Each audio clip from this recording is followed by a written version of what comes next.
G'day.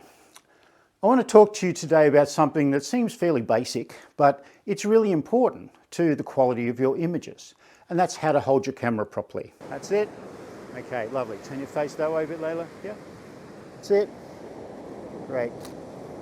Now, camera shake is one of the single biggest problems people have with digital cameras. When you're taking the image, you're moving a little bit and you get that little bit of shake in your image. Now, there are lots of different ways that we can help the situation. We can use our image stabilizer, which will help to a certain degree.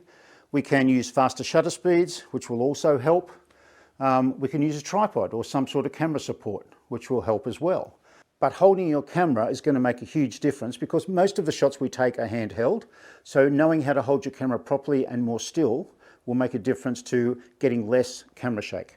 Now, camera shake is a really bad problem because our image looks great on the screen, but when we take it home, upload it on the computer, we can see that little bit of shakiness in there and it ruins the image. It's just not going to work with that little bit of shake.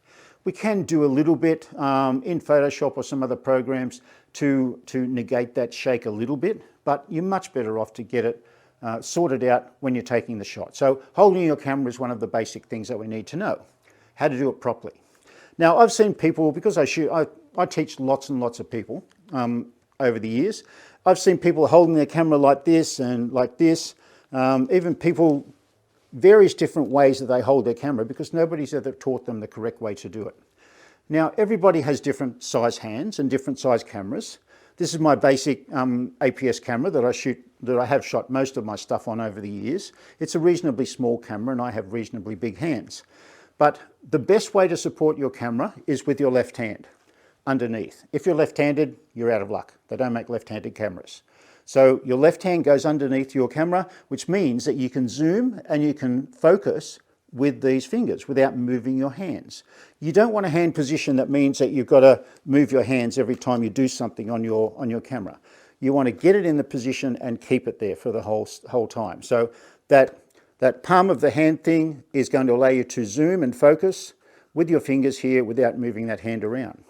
Now, I do see a lot of people tend to hold their hand at the top and focus and zoom from the top of their camera. The problem with that is that you're not supporting the weight of your camera. You can't brace your camera against your body. So and if you've got a pop-up flash, then these fingers can be a bit of a problem. The best way to remember how to hold your camera with your left hand is to always pick up your camera with your left hand.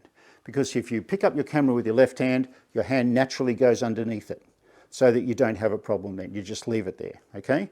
If this is unfamiliar to you, if you do it a different way, it's going to be a hard habit to break. So you need to consciously think every time you pick up your camera, pick it up with your left hand. Your right hand goes in here to push buttons and turn dials and steady that camera. A lot of the important stuff on your camera is up around this top right-hand corner. So you can be pushing buttons and turning dials. You can also do it as you look through the viewfinder because all of your camera settings are in the bottom of your viewfinder or around your image, depending on what sort of camera you have. So you can change your settings while you've got your camera up to your eye. So hand underneath, left hand underneath, right hand in here to steady. Tuck your elbows into your ribs to give it a nice support and press your eyebrow or your glasses against the back of that viewfinder. That gives you 3 points of contact to be able to hold that camera really still and then just squeeze the shutter button. I guarantee you're going to get more good, sharp results without camera shake if you do it this way, assuming that your shutter speed is fast enough so that you're not going to get camera shake because of your slow shutter speed. So try and practice that as much as you can. Now, the other thing we need to do is think about our stance, how we stand when we take a photograph. If we stand with our feet together, it's very difficult not to rock backwards and forwards when you're concentrating on what you're shooting.